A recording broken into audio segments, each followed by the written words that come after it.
Olá, trabalhador! No fórum de hoje vamos visitar os Sim Comerciários. Vamos saber as novidades. Tem baile chegando, tem inauguração da Escola CAP, mas também vamos destacar a saúde do trabalhador e, para você que é frentista, orientações importantes sobre cuidados com o benzeno. A partir de agora, no Fórum do Trabalhador.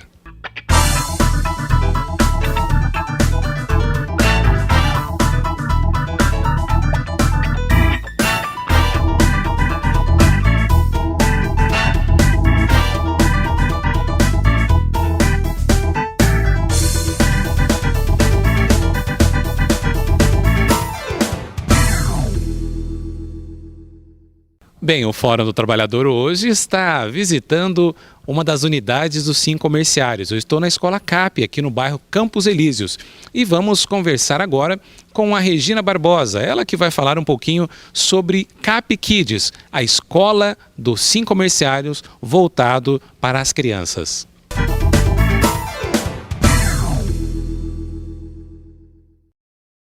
Você comerciário, você trabalhador em geral já sabe que agora tem uma nova opção de educação para os seus filhos. É a Escola CAP Kids. Eu estou aqui com a Regina Barbosa.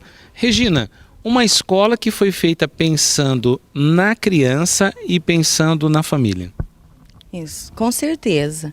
A nossa escola, fora ter um horário diferenciado, que contribui para ajudar muito as famílias, nessa dificuldade de horários de trabalho, nossa escola também ela está oferecendo, fora o conteúdo pedagógico, um espaço lúdico, um amplo parque, onde a criança vai ter uma grande interação, uma socialização que vai fazer todo o seu diferencial na sua aprendizagem.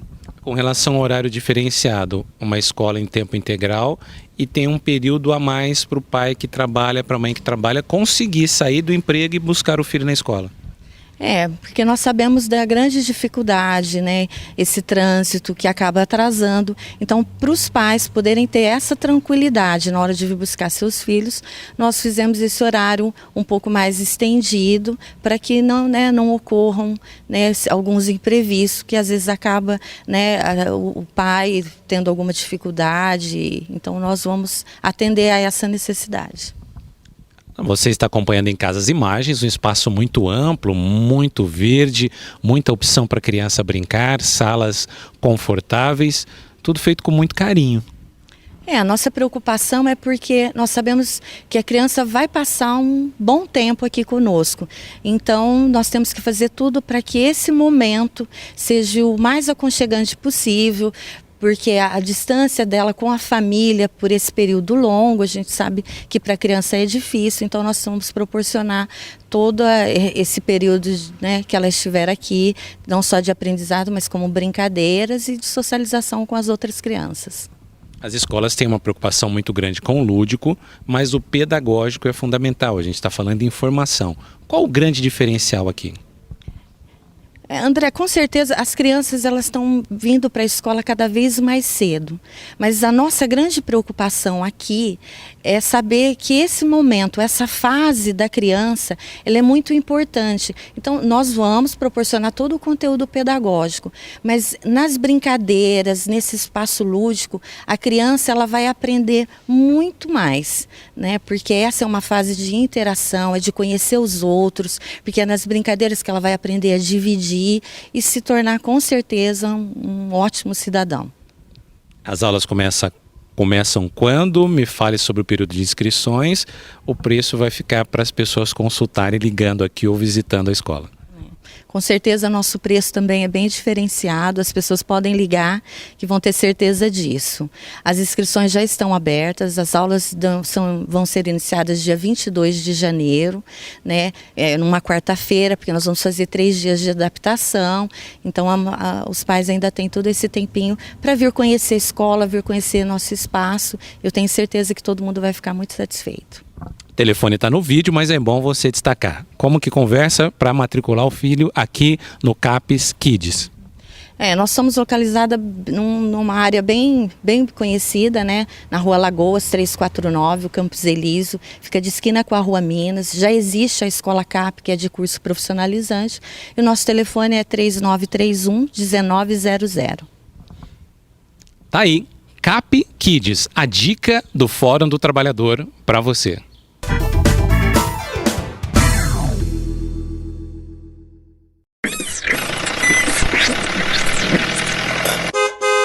Eu nunca ouvi falar sobre isso. Eu já ouvi falar em benzeno.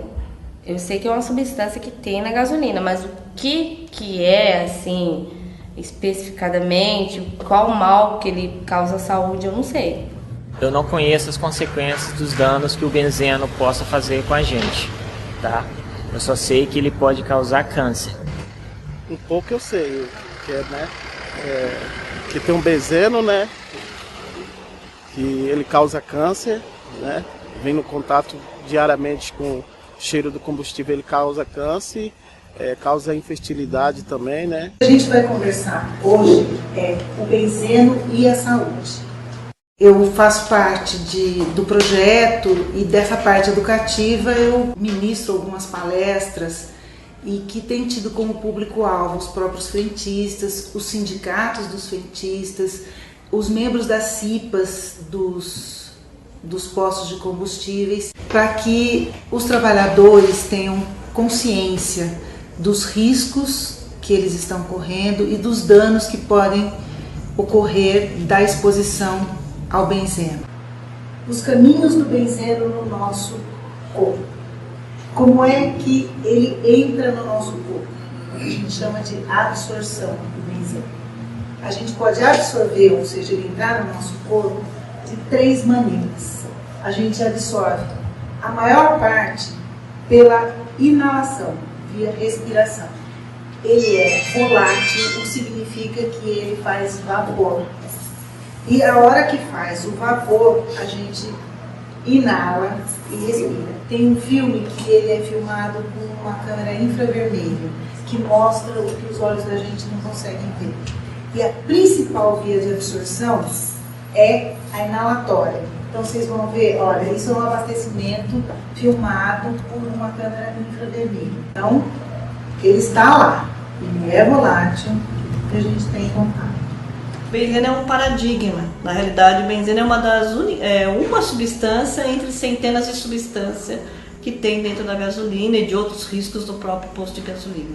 Então, quando a gente faz uma interferência de diminuir a exposição do trabalhador ao benzeno, nós já estamos fazendo uma interferência de diminuir a exposição a outras substâncias que tem no posto e na própria gasolina, que também são muito tóxicos. Nós selecionamos 9 atitudes de maior risco para que as pessoas se previnam no seu trabalho. E eles estão colocados em ordem de maior perigo e de maior risco. Os procedimentos são: durante a coleta de amostra, o uso de máscara. No caso de medição de tanque, também usar máscaras. Durante o desabastecimento do caminhão-tanque para o tanque, ficar longe ou usar máscaras. Durante o abastecimento dos automóveis, ficar longe da bomba e jamais encostar o ouvido ou aproximar o rosto, os olhos do tanque para ver a quantidade de combustível. Não cheirar a tampa para ver se é álcool ou gasolina. Não usar paninho, substituí-lo pelo lenço de papel descartável. Com relação à roupa, quando cair combustível na roupa, trocar o uniforme imediatamente. A lavagem da roupa deve ser feita pelo patrão fora de casa, em separado. E por último, não puxar gasolina com a boca. Então, nesses projetos existem coisas muito simples, como a não utilização do paninho, né, na hora de abastecer, para o trabalhador não se contaminar via cutânea, mas também projetos maiores, como, por exemplo, criar sistemas de recuperação de vapores no descarregamento do caminhão no posto, recuperação de vapores no carregamento do automóvel. Então já tem várias negociações em andamento, né? E a gente pretende nesse final de ano ou para o próximo ano já ter uma regulamentação, né, com relação aos postos de gasolina. Existe toda uma legislação que protege o trabalhador e que obriga a ao acompanhamento da sua saúde, o monitoramento através de exames, que o trabalhador nem sempre sabe o que significa e nem sempre tem esse exame em sua posse. A gente tem tentado, nessas palestras, fazer com que os frentistas saibam desses exames, exijam a sua via do exame e comecem a ler o exame. Não para fazer diagnóstico, mas pelo menos para ter uma noção de que algo está errado e que ele tem o direito de procurar um médico, que não necessariamente o médico do trabalho e o do posto de combustível, para avaliar a sua saúde antes que danos maiores ocorram. Eu estou aqui para falar sobre algo muito grave. Há no Congresso Nacional um projeto de lei que pretende regulamentar a terceirização do trabalho no Brasil. A terceirização acontece quando o trabalho de alguém é vendido por um intermediário que lucra com isso. O resultado é prejudicial para todos, pois os trabalhadores perdem direitos e garantias conquistados com anos de lutas. Você sabia que as maiores vítimas de acidentes de trabalho no Brasil são os trabalhadores terceirizados? Além disso, a terceirização existe para que a produção fique mais barata, o que pode acobertar o trabalho escravo. Há algo errado quando uma grande marca ou uma empresa rural resolve terceirizar suas atividades. Pense bem, não se engane. Atrás do discurso de modernização da indústria e do campo estão as piores formas de exploração do trabalho humano.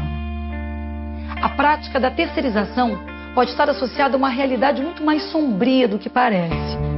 Um produto na prateleira pode esconder uma triste realidade de exploração de um trabalhador.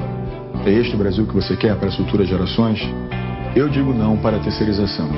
Eu digo não para a terceirização. E você?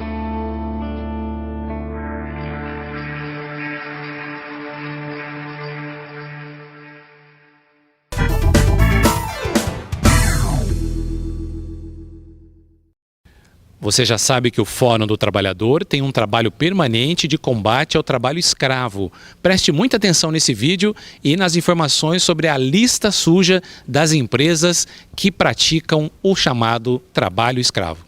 579 empresas em todo o Brasil estão na lista suja do trabalho escravo, que revela o nome de empregadores que submetem trabalhadores a situação análoga à de escravo. No final de 2012, cerca de 409 empresas estavam na listagem. O Pará é o estado brasileiro com o maior número de casos.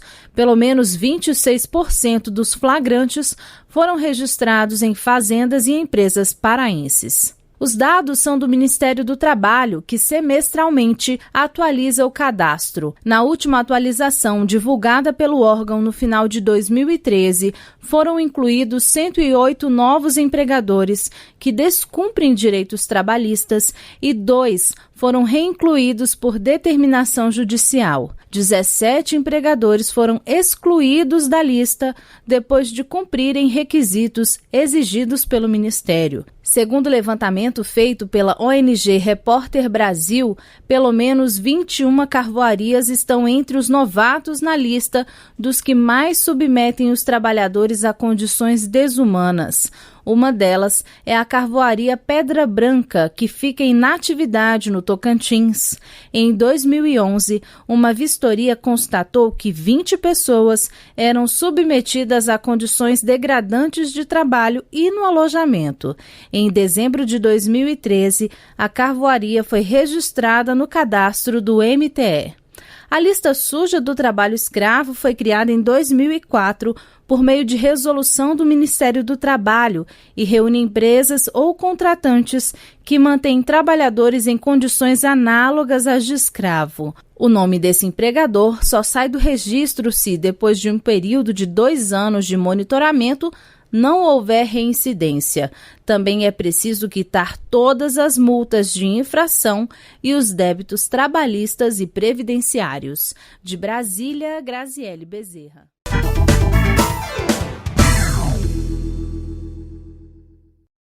Para a classe comerciária, o ano de 2013 terminou com novidades, uma ótima negociação salarial, e eu conversei com a Regina, com a presidente do sindicato, que vai trazer informações atualizadas sobre esta campanha salarial vitoriosa.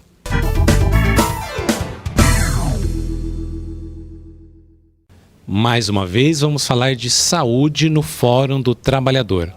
E a Regina, presidente do Sincomerciários, tem novidades para toda a categoria. Regina, sempre existiu essa preocupação com a saúde nos Sincomerciários, a cada vez aprimorando mais? Com certeza, André. Nós temos um histórico já de bastante tempo, de até quando não tinha o hábito dos convênios médicos, o sindicato já era pioneiro na emissão de guias para os médicos conveniados. Eles atendiam, através do encaminhamento do sindicato, ao preço da tabela da MB. Então já era uma preocupação com uma saúde complementar, porque nós sabemos que o Estado, a saúde pública não consegue atingir, não consegue atingir todas as necessidades dos trabalhadores. Então o Sincomerciário já de muito tempo mantém esses serviços médicos através de encaminhamentos de guias para o especialista, a escolha realmente do associado. E, obviamente, tem evolução, as coisas acontecem sempre, com muitas mudanças. E agora, a partir de 1º de janeiro, nós firmamos um novo convênio com a Santa Casa Saúde, procurando exatamente dar assim maior conforto, maior comunidade, um atendimento mais célere, para toda a categoria. E firmamos, então, um convênio médico com a Santa Casa Saúde, já um convênio regulamentado com o direito a todo o rol que a ANS realmente obriga, a partir de 98, da Lei 9958. Então, com esse convênio da Santa Casa, os participantes têm direitos ao atendimento de todo o rol que é os procedimentos médicos alencados na saúde através da Agência Nacional que regula realmente os convênios médicos. Então, nós estamos, é novo, é uma mudança, mas bastante confiante nesse novo atendimento. Quem efetivamente tem direito a esse convênio, a essa assistência à saúde? Olha, todos os nossos associados que já possuíam o convênio médico anterior, ele tem agora até 30 de janeiro para estar migrando, do convênio anterior para o convênio da Santa Casa Saúde. Então ele vai migrar nas mesmas condições que ele tinha de atendimento na outra operadora. Porém, com uma novidade de que o convênio dele já está regulamentado. Então, ele vai ter direito de todos os novos procedimentos que anteriormente não tinha. E também, para os novos associados, comerciários, enfim, eles podem estar optando para fazer o convênio médico, mesmo que ele não tenha convênio médico anterior, ele pode optar até 30 de janeiro, somente com o cumprimento de duas carências que são também elencadas na lei, que são obrigatórias, que é a carência de doenças pré-existentes e na carência de parto também, que são 300 dias. As demais doenças estão cobertas a partir da inscrição dele no rol de benefícios da Santa Casa Saúde. E esta assistência é só para o associado, só para o comerciário, ou ela também é extensiva à sua família? No caso eu vou dizer o seguinte, que é somente para associados, somente para comerciários e, obviamente, os familiares que são dependentes dele no sindicato, Então, nós temos o rol de dependência no sindicato, que pai e mãe, sogro e sogra, esposa e filhos menores ou com alguma deficiência sem limite de idade, já são dependentes no sindicato. Automaticamente, eles podem, sim, firmar o convênio com a Santa Casa Saúde. Mas, Regina, isso dá um universo de milhares de pessoas. Você tem hoje dados de quantas pessoas estão abrigados pelo sindicato através desse convênio? Olha, nós tínhamos um universo de vidas, de titulares, de 3.800 titulares. Se nós colocarmos 3, 4 dependentes, aí dá 9, 10 mil pessoas. Com a transição, com a migração, algumas dessas pessoas optaram por ficar, obviamente, na fatura anterior, no convênio médico da operadora anterior. E para esta operadora, nós tivemos uma faixa de 700, mais ou menos, titulares, que aí eu creio que dê em torno de 2.000, 2.100 pessoas que terão atendimento a partir agora de 1º de janeiro através da Santa Casa, mas ainda com possibilidade de se inscrever, como eu já disse, sem cumprimento de carência até 30 de janeiro. Qual a importância do sindicato proporcionar esse tipo de convênio, esse tipo de vantagem? É para o trabalhador poder trabalhar tranquilo, saber que está protegido, que a família está abrigada? Certamente, né? Tem assim vários fatores. Um deles é esse mesmo, né? De que o trabalhador pode ficar realmente tranquilo, que a família dele tem assegurado o direito de um atendimento médico, hospitalar, através dessas nossas parcerias. E ele também tem um atendimento, tira dúvidas por telefone, né? Então, se tiver alguma dúvida de uma medicação, um mal-estar de alguém da família, nós temos um 0800 que ele vai estar ligando e, obviamente, ele vai tirar a dúvida da saúde dele. Eu acho que isso o trabalhador está tranquilo.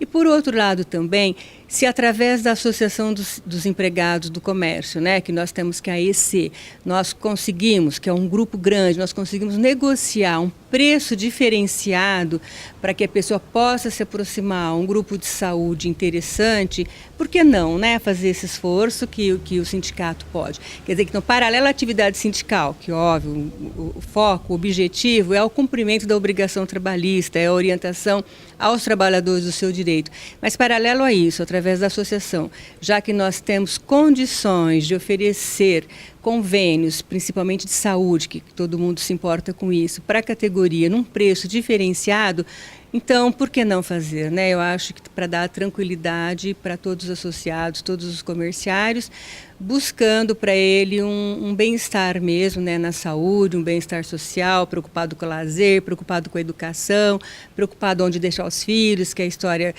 graças a Deus, a conclusão da escola Cap Kids. Eu acho que isso é o nosso papel realmente como dirigente. A saúde bucal já estava coberta, porque tem um atendimento na sede central, e a saúde integral através dessa nova operadora, deste novo convênio. Regina, quem tiver dúvida, quem quiser conhecer melhor, entre em contato com quem? Olha, nós temos lá na sede o departamento social que as meninas são treinadas para dar essa informação. Então, na General Osório 782, bem de frente mesmo ao Palácio da Prefeitura de Ribeirão Preto, Palácio Rio Branco, nós estamos lá com o departamento para dar essa informação. Ou através do telefone também 3519-3500, a gente consegue tirar algumas dúvidas. E também pode nos procurar, que nós estamos à disposição para estar discutindo e, obviamente, sempre procurando o bem-estar, sempre procurando o que há de melhor para os nossos comerciários, os nossos associados aqui de Ribeirão Preto e região. Muito obrigado, Regina. Parabéns por tudo que vocês têm feito. 2013 foi um ano maravilhoso para os comerciários e 2014 já se projeta também como um grande ano.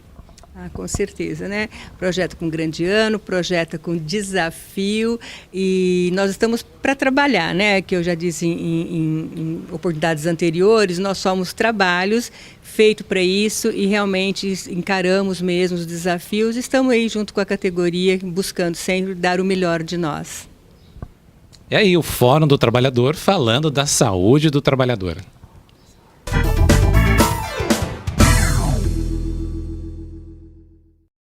Atenção, trabalhador. AIDS, uma doença que mata. Muita gente, apesar das várias campanhas, ainda tem dúvidas. Eu fui conversar com a Fátima Neves, que é uma das enfermeiras do programa de combate ao DST-AIDS da Secretaria Municipal da Saúde, que vai trazer informações muito importantes. Vale a pena acompanhar essa matéria na Saúde do Trabalhador.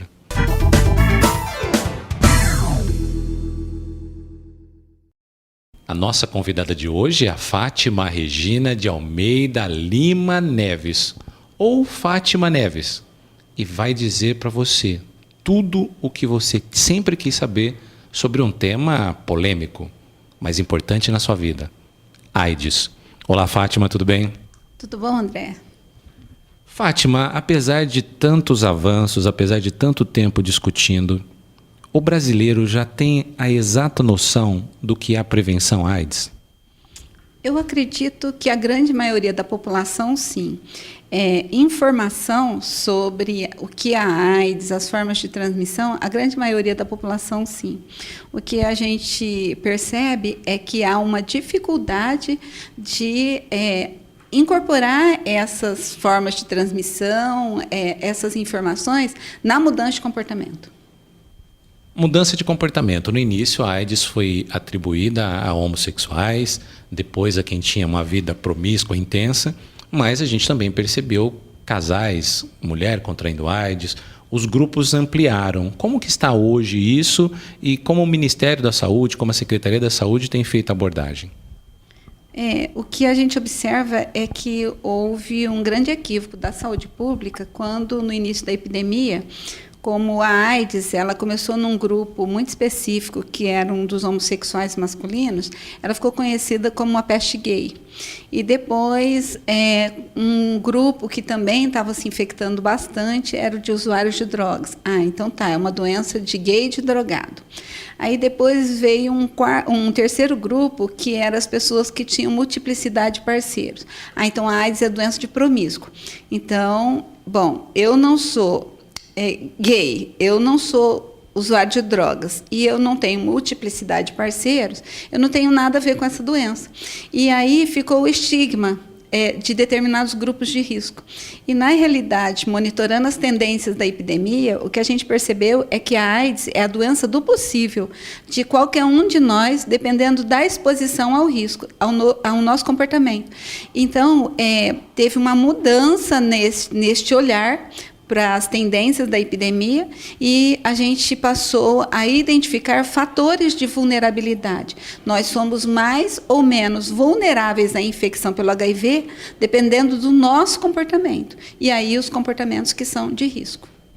Uma população que tem um comportamento questionável é a das prostitutas. E esse grupo de trabalho ele sempre mereceu muita atenção do Ministério da Saúde. Algumas ações, eu lembro, talvez Santos foi uma das primeiras cidades a trabalhar com as prostitutas. E, recentemente, uma campanha acabou tendo muita polêmica. Uma campanha do Ministério que ia ser disparada e que depois até o Ministério acabou voltando porque as pessoas entendiam que ela estava incentivando a prostituição. As prostitutas em Ribeirão Preto estão sendo trabalhadas? Elas têm esse nível de consciência? Nós temos trabalhado muito com esse grupo de maior vulnerabilidade e acho que há um preconceito, sim. As profissionais do sexo, as prostitutas, elas têm muita informação, mas elas também são mulheres ou homens que fazem programas e que, com o seu parceiro fixo, também não têm a mudança de comportamento. Até na hora que se expõe, por exemplo, que fazem um programa, até usam de forma consistente o preservativo, mas com o seu parceiro fixo, na sua relação estável, também tem esse ideal romântico, essa coisa da relação de confiança, do enamoramento, que também não usa. Mas o que é importante da gente pensar é que, independente da situação, ou é profissional do sexo, ou é usuário de drogas, ou é homossexual, ou é a população em geral, mulheres que são casadas com um único parceiro sexual, tem que pensar sempre na possibilidade da infecção pelo HIV. Como eu já disse, é a doença do possível de qualquer um de nós, dependendo do comportamento. Então, é a questão do comportamento, do não uso do preservativo, que leva uma pessoa a se infectar com o vírus HIV. Hoje, mais consistentemente. Por quê? Porque anteriormente a gente tinha uma questão que era de usuários de drogas injetáveis aqui em Ribeirão Preto. A gente está na rota caipira do tráfico. Como você mesmo disse, lá em Santos, quando começou a epidemia da AIDS, ela estava muito relacionada com uma cidade portuária, e nessa área portuária, uma grande parte desta área tendo a prostituição.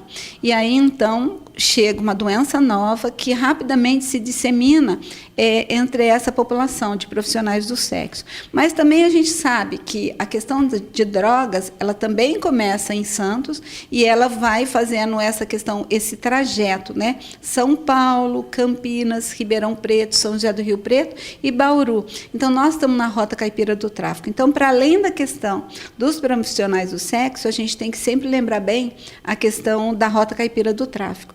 E naquela época a gente tinha cocaína injetável. Hoje o uso da cocaína é muito mais inalada, então é cocaína cheirada, e um subproduto da cocaína que se disseminou, que é o crack, por exemplo. Esse é um fator preocupante para a gente hoje. E principalmente porque as mulheres que utilizam drogas, muitas vezes acabam se prostituindo até para pagar essa droga. Me parece que vocês têm algum estudo, têm algum indicativo associando isso na nossa cidade? Uso de droga e incidência de AIDS?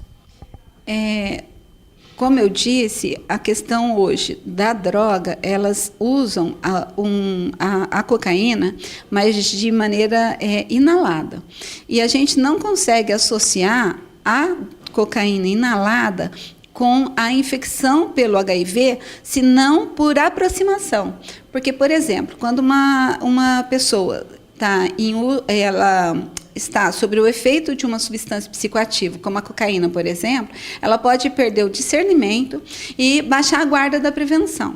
O que nós temos identificado é que no trabalho de prevenção que a gente faz com os profissionais do sexo, quando a gente faz um questionário, que é o aconselhamento que a gente chama pré-teste, antes do teste, e a gente vai conversando com esses usuários e a gente vai fazendo algumas perguntas.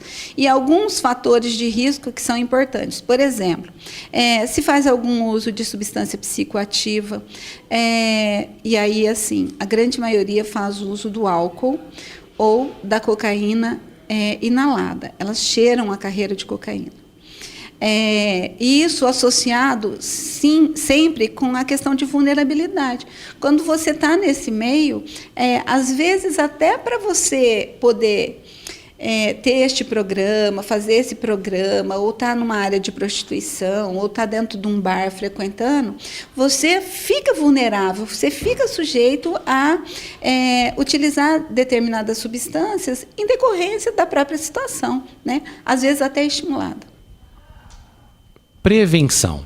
Existem outros métodos ou a camisinha é o método mais seguro, é o único método? Vamos falar de métodos de prevenção à AIDS. A camisinha é uma tecnologia de prevenção antiga.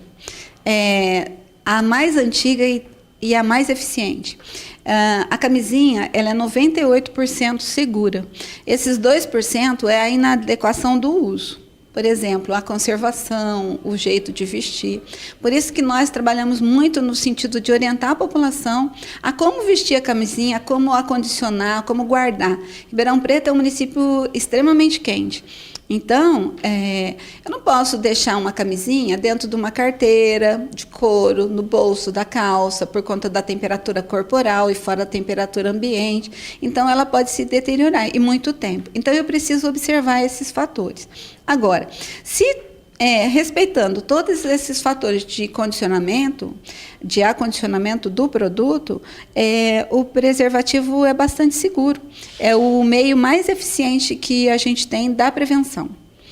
Outros, e por isso que eu digo que é a tecnologia de prevenção antiga. Hoje nós temos outras tecnologias de prevenção, que são as tecnologias mais modernas, como por exemplo, hoje nós temos implantado dentro de Ribeirão Preto a PEP sexual. O que é a PEP sexual? A PEP sexual é que toda a população que teve uma exposição sexual consentida e que se percebe em risco de adquirir o vírus HIV, nas primeiras horas depois desse vacilo, dessa situação de risco, ela pode procurar a UPA da 13 de maio, das 16 às 7 horas da manhã, sábado, domingo e feriado, ou se for de segunda a sexta, das 7 às 16, ela pode procurar aqui a Prudente Moraes 35, no Centro de Referência de Especialidades. Por que isso? Porque se a pessoa entrou numa relação sexual desprotegida e ficou preocupada com a possibilidade da infecção pelo HIV, é porque ela não teve mudança de comportamento. Ela não usou o preservativo. Então, por isso que a PEP sexual é uma nova tecnologia de prevenção. Então, tem os prós e tem os contras, que se a população não está mudando o seu comportamento e usando preservativo, diminuindo parceiros ou fazendo uma relação mais estável, de confiança, que os parceiros procurem a sorologia antes de assumir que não vão usar o preservativo, eu tenho que ter alguma outra estratégia. Por quê? Porque eu estou vendo que essa estratégia está falhando, que é a comportamental.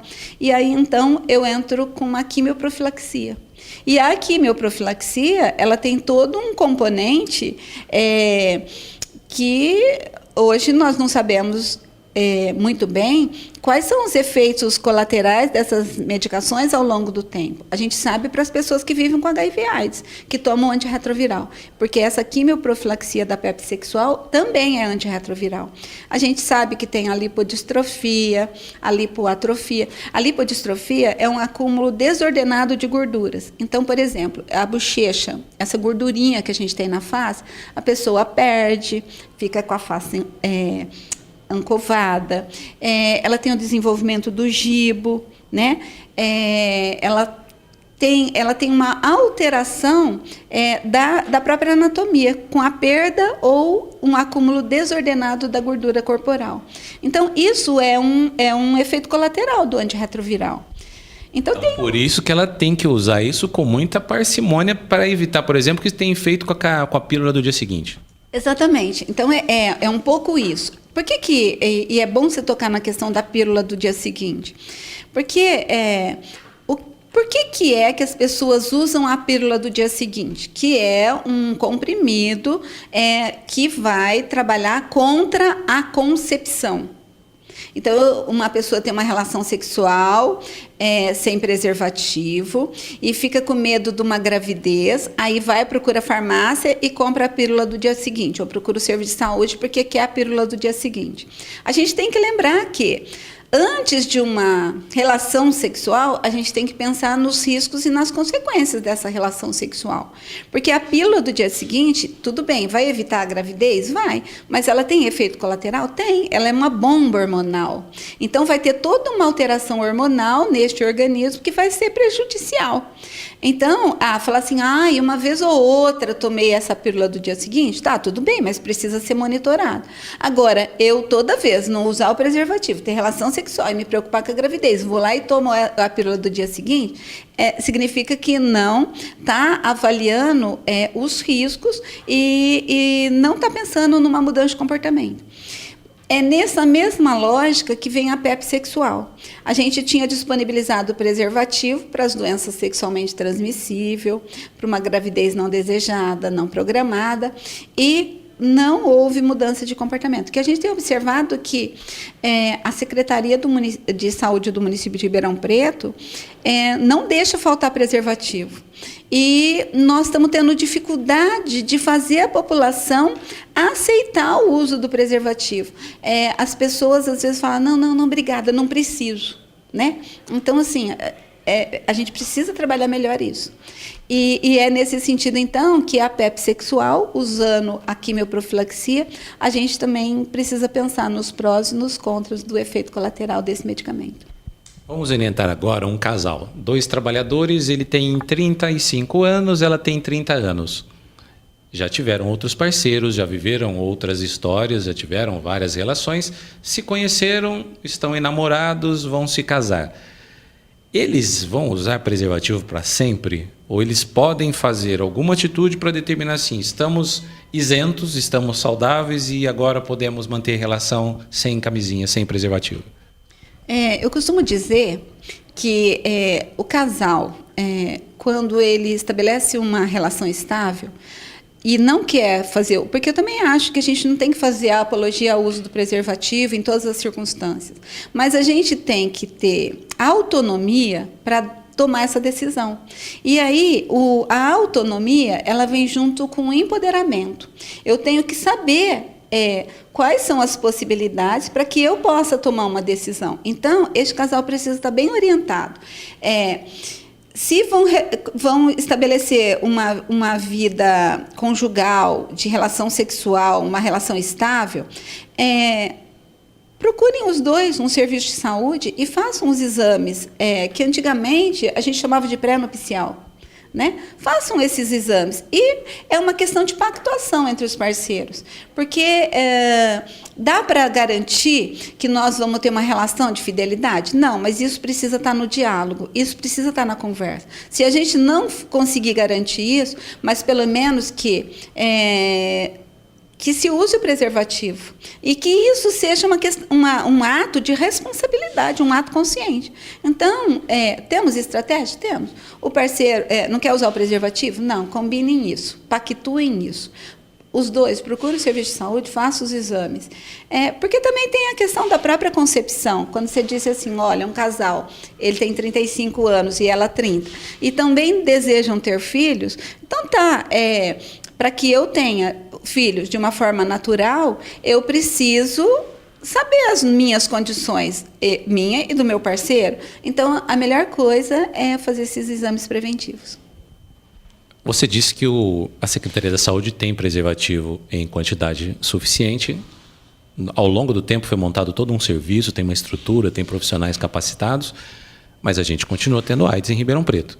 Gostaria que você falasse um pouquinho das estatísticas, do número de pessoas vivendo com AIDS, das pessoas que já estão em fase terminal, aquelas que têm, mas não se tratam. Fale um pouquinho sobre números, que talvez os números sensibilizem ainda mais as pessoas.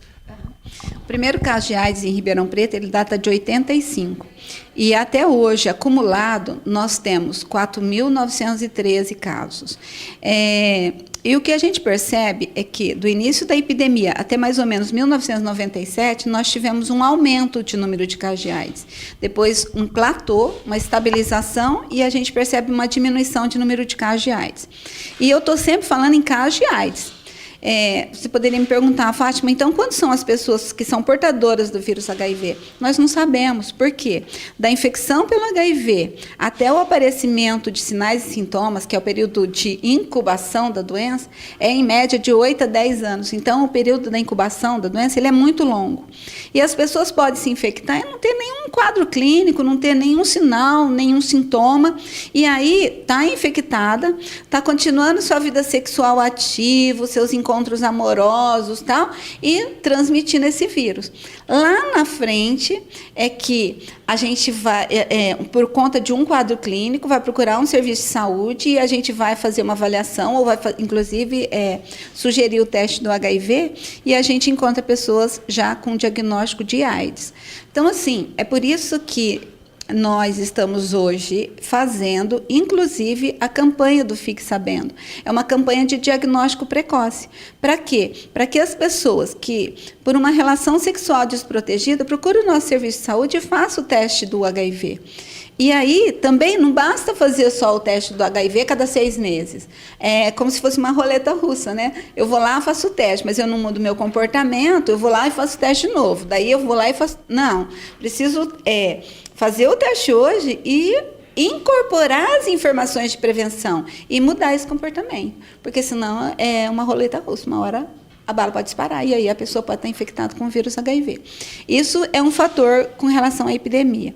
A outra questão, quando a gente vê que, apesar da gente estar diminuindo o número de casos de AIDS, quando eu estratifico, eu olho qual é a população que, apesar de estar diminuindo de maneira geral os novos casos de AIDS, eu ainda vejo, quando eu ofereço o teste para a população, que a população mais jovem, a população de 15 a 25 anos, principalmente os homossexuais e homossexuais masculinos, os mais jovens, estão se infectando mais. Ainda é uma tendência de crescimento.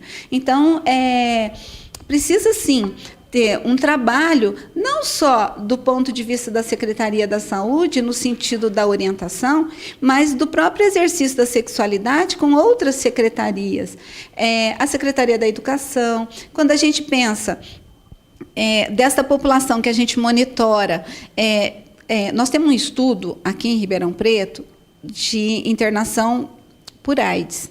Nós avaliamos 60 fichas de internação por AIDS. E dessas 60 fichas, 40% desta população que a gente avaliou, que precisou em algum momento se internar por AIDS, se elas estavam ligadas a algum dos nossos serviços. E a gente identificou que não. E aí a gente quis saber quem que era essa população. A grande maioria, morador de rua, usuário de álcool e outras drogas. Então, de novo, é um trabalho intersecretarial, intersetorial, que precisa estar envolvido. Quando eu falo da faixa etária de adolescentes, e principalmente homossexuais, eu preciso falar de exercício da sexualidade. Então, eu preciso trabalhar nos espaços que tem o adolescente. E esse espaço é a própria sala de aula. Então, preparar os educadores para lidar com os aspectos da sexualidade e, consequentemente, com promoção e proteção da saúde. Pensar que esse trabalho, ele está dentro dos temas transversais da própria Secretaria da Educação, da grade curricular, mas, às vezes, o professor não está preparado. Então, como preparar esses professores para lidar com esses temas, como DST, como uso abusivo de álcool e outras drogas, como gravidez, como AIDS, né? E aí, então, preparar esses educadores, porque é no dia a dia que eles vão poder estar auxiliando e ajudando na promoção e proteção da saúde desses jovens. Quando a gente vê a questão do morador de rua, usuário de álcool e outras drogas, como é que nós estamos vendo a política pública dentro do município com relação às interfaces mesmo, né? A gente sabe que o município de Ribeirão Preto ele é um grande polo de assistência à saúde, ele é uma das maiores rendas per capita desse país, muita gente vem procurar melhores condições de vida e de trabalho aqui no nosso município e, consequentemente, eles incham o nosso sistema de saúde, eles incham o nosso sistema de assistência social, mas como que a gente pode pensar nessa política de forma intersecretarial, né? Isso precisa ser visto para além das questões só da Secretaria da Saúde. Vamos agora falar de tratamento. O cidadão tem o diagnóstico, confirmou. No passado, o coquetel era uma quantidade enorme de medicamentos. Como está o tratamento hoje e como tem sido a adesão dos pacientes? Apesar, no início da disponibilização de antirretroviral, aqui em Ribeirão Preto foi em novembro de 96, eu particularmente fui buscar os primeiros antirretrovirais em São Paulo, na Secretaria de Estado, os pacientes tomavam de 18 a 20 comprimidos por dia. E muito difícil tomar 18 a 20 comprimidos por dia. Hoje eles tomam em média de 5, 6, dependendo da terapêutica disponibilizada, do tratamento mais adequado para cada um, mas mesmo assim ainda é muito difícil tomar o antirretroviral. Os efeitos colaterais, a intolerância gástrica com relação aos medicamentos, ela ainda é muito presente. E a gente tem o trabalho de adesão, ele é muito voltado para essas questões. Porque, por exemplo, um paciente que tem que tomar 5, 6 comprimidos, mas ele tem o horário certo para tomar, ele tem que, determinados medicamentos, ele tem que tomar com o estômago cheio, que ele deve ter comido alguma coisa um pouco mais gordurosa, porque a medicação que ele está tomando naquele momento, ela precisa através da absorção gástrica, ela vai ser melhor absorvida se ela tiver esse componente gorduroso. O próximo comprimido, ele tem que tomar com 2 horas de jejum, então ele precisa o tempo todo estar se fazendo controle desse uso de medicação. E eu costumo dizer assim, imaginamos nós que quando a gente tem uma infecção de garganta muito forte, que a gente está com mal-estar, está com febre, a gente toma o médico vai lá e prescreve para a gente um antibiótico, que a gente tem que tomar de 8 em 8 horas. Quando a gente está muito mal, aquele das 2 horas da manhã, a gente até põe o relógio para despertar, ou a gente nem precisa do despertador, porque a gente está tão mal que a gente lembra de tomar o remédio. Quando a gente começa a melhorar, a gente já relaxa. Por quê? Porque aí fala assim, aquele das 2 da manhã eu vou tomar 6, e eu já estou bem, tal, não sei o quê. Imagina você tomar um remédio que seja 5, 6 comprimidos para o resto da vida, com todas essas questões dos efeitos colaterais, com preconceito e estigma que ainda há, precisando as pessoas terem a garantia do seu emprego, e já não é fácil ter emprego hoje para a população em geral. Imagina quando a pessoa está doente de AIDS, que tem algumas limitações. Então, assim, não é fácil viver com HIV/AIDS. Então, isso é um componente bastante interessante. E dentro dos nossos serviços, a gente tem trabalhado muito na questão de fazer com que os nossos usuários, eles percebam que nós também a gente conhece essa dificuldade, mas para a gente poder auxiliá-los. Por exemplo, tem alguns medicamentos que se eu faço uso de drogas, não estou falando que a grande maioria são usuários de drogas, de álcool e outras drogas. E aí eu digo assim, Na terapia, e eu digo assim para ele, ó, você é um alcoolista, você se infectou com o vírus HIV, agora você vai parar de beber porque você vai ter que tomar antirretroviral. Eu não vou conseguir isso nunca. Então, o que eu vou ter que fazer? Eu vou ter que trabalhar no sentido assim, olha, vamos combinar quando que você vai poder beber, que jeito que você vai beber, se você vai beber, vai sair para uma balada, porque são jovens, né? Então, como é que nós vamos fazer isso? Então, a gente precisa combinar. E os profissionais de saúde têm trabalhado muito nesse sentido da adesão. A gente sabe que algumas drogas ilícitas podem potencializar ou inibir o efeito dos antirretrovirais. Então, tem toda uma questão que precisa ser monitorada. Não é fácil viver com HIV/AIDS, não é fácil fazer o tratamento. Há uma melhor qualidade de vida, mas isso não significa que a gente vá baixar a guarda da prevenção. Quem está nos assistindo agora ouviu tudo isso e está com vontade de saber como está a saúde dele. Tem o AIDS, tem alguma doença sexualmente transmissível? Que atitude ele pode tomar hoje? Em Ribeirão Preto, nós temos 5 serviços ambulatoriais especializados, que é para as pessoas que já têm a infecção pelo HIV, estão doentes de AIDS. Mas eu quero fazer o teste, eu não sei da minha condição sorológica. Eu posso procurar qualquer uma das unidades básicas de saúde, eu posso procurar os centros de testagem e aconselhamento, nós também temos 5, um em cada distrito. Nas unidades básicas de saúde, vai ser de acordo com a possibilidade da unidade de atender e acolher e realizar o teste naquela hora, mas os 5 centros de testagem e aconselhamento, eles funcionam das 7 às 17, e eu não preciso marcar consulta, é demanda espontânea, eu posso chegar lá, eu vou ser acolhida e vou fazer esse teste. Agradecendo a Fátima, você teve vários conhecimentos sobre AIDS, mas nós vamos voltar em outros programas, principalmente para abordar as chamadas DST, doenças sexualmente transmissíveis. Tudo aqui no programa Fórum do Trabalhador.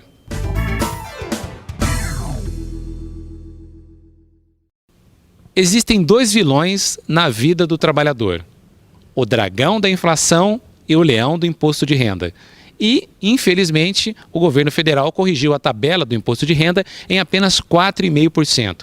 Qual a consequência disso na sua vida? É o que eu converso agora com Oscar Gonçalves, aqui no Sim Comerciários.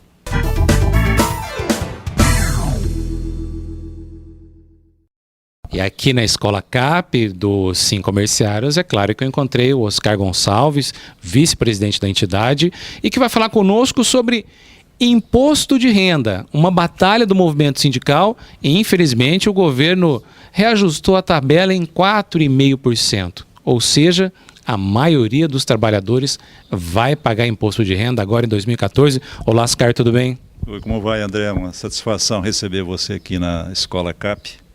E estamos aqui para conversar com os comerciários e a população em geral, né? Realmente essa preocupação aí que você está nos passando é a luta do sindicalista no sentido de que o trabalhador, ele não pode ser penalizado com esses altos impostos, né? E ao corrigir a tabela de 4,5%, naturalmente que isso foi feito sem consultar as entidades, né? Inclusive o movimento sindical, as centrais sindicais, que batalha com relação à carga tributária, né? Isso foi feito, o governo deu uma canetada, vamos dizer assim, né? E impôs ao trabalhador mais esses impostos aí, né? Porque ao você corrigir a tabela com índice baixo, naturalmente vai atingir mais pessoas. São mais pessoas que vão ter que pagar o imposto de renda. E a carga tributária está alta, né? E nós não conseguimos entender um tratamento desigual, né? Quando você aumenta o salário, nós aumentamos a categoria, aumentou 8,5%, né? E a inflação foi quase que 7%, né? É uma incoerência você colocar a correção de uma tabela que teria que ser atualizada, pelo menos conforme foi atualizado, ou salário mínimo, né? E você ter um universo menor de contribuintes, porque isso pesa para o trabalhador. É dinheiro que sai do bolso do trabalhador, que poderia ser consumido, usado no comércio, para benefício do próprio povo, né? E, no entanto, você tem que tirar dinheiro do bolso e mandar para o governo. Então, isso é uma atitude que claramente demonstra que o governo tem uma ânsia arrecadatória, né? E com isso empobrece os trabalhadores e a população brasileira. E a transferência do dinheiro para o Estado, nós sabemos que não é muito bem aplicada. Toda hora essas construtoras, obras que fazem, depois renovam o preço, dobra de preço, são projetos mal elaborados, né? Não tem um gerenciamento adequado com relação à aplicação do dinheiro arrecadado. E tudo que vai se fazer fica 3 vezes mais. E depois, quem vai pagar o pato é o trabalhador. Somos nós que estamos trabalhando aqui embaixo, né? E que somos obrigados a arcar com essa carga pesada, justamente por uma deficiência do governo na administração dos seus projetos. O trabalhador, é bom esclarecer, quem ganha acima de R$ 1.785 será taxado em 7,5%. E na sequência, nós teremos as pessoas que ganham R$5.000, por exemplo, vão ter uma taxação de 27,5%. A chamada classe média está sendo punida. Para o trabalhador é um grande desafio, Oscar. O movimento sindical, então, a partir de agora, tem 2 desafios. Um é conseguir maiores aumentos para a categoria e o outro é frear essa ânsia arrecadatória do governo. A luta continua, né? Nós entendemos que a voz do movimento sindical ela é representativa. Quando você une as pessoas e passa os propósitos, haja visto que nós temos ido a Brasília, né, fazer passeatas, demonstrar o nosso repúdio a essas coisas, né? Então isso é questão de cidadania, né? De você gritar na hora certa e mostrar que nós não estamos contentes com isso. Isso é um trabalho que vai ser feito assim a princípio com as centrais sindicais, né, que é um órgão aglutinador dos trabalhadores, mas também um órgão político, porque as centrais elas estão lá no Congresso dia a dia, né? Nós temos equipe lá toda hora fazendo contatos lá.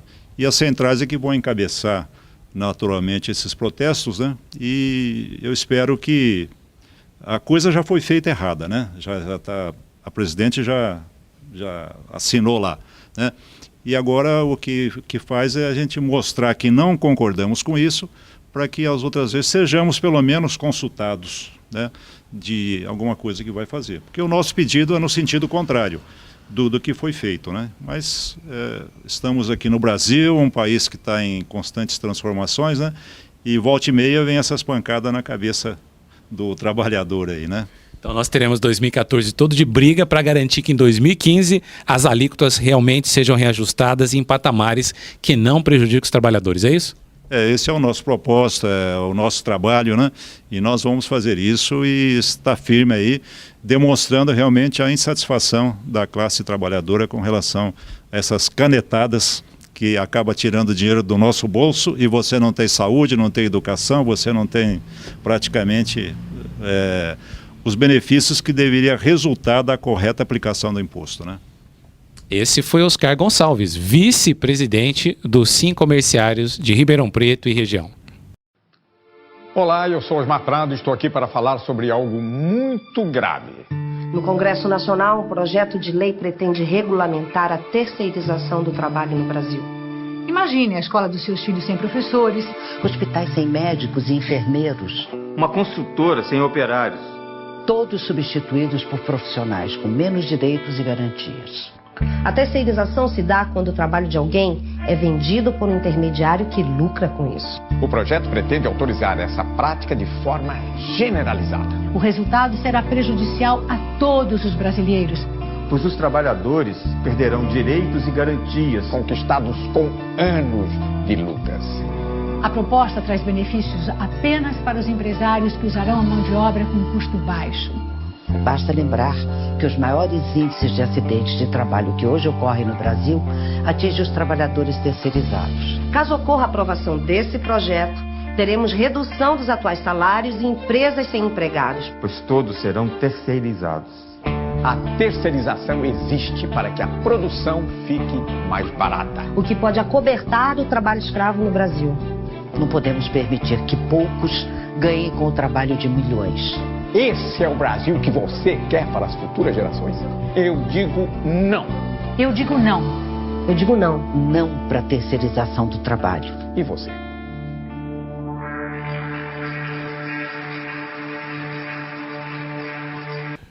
Bom, você já sabe que o nosso encontro no rádio é de segunda a sexta, às 9 da manhã, com o boletim Fórum do Trabalhador. E aos sábados, um programa todo especial a partir das 8 horas da manhã, no AM 590 da sua rádio 79. Pela internet, www.radio79.com.br. Aqui na TV, nós estamos toda quarta-feira, às 19 horas. Horários alternativos aos sábados, às 13 horas e 30 minutos. Muito obrigado pela sua audiência e lembre-se, procure o seu sindicato, você tem direitos e ele está pronto para defendê-los. Um grande abraço e até o próximo Fórum do Trabalhador.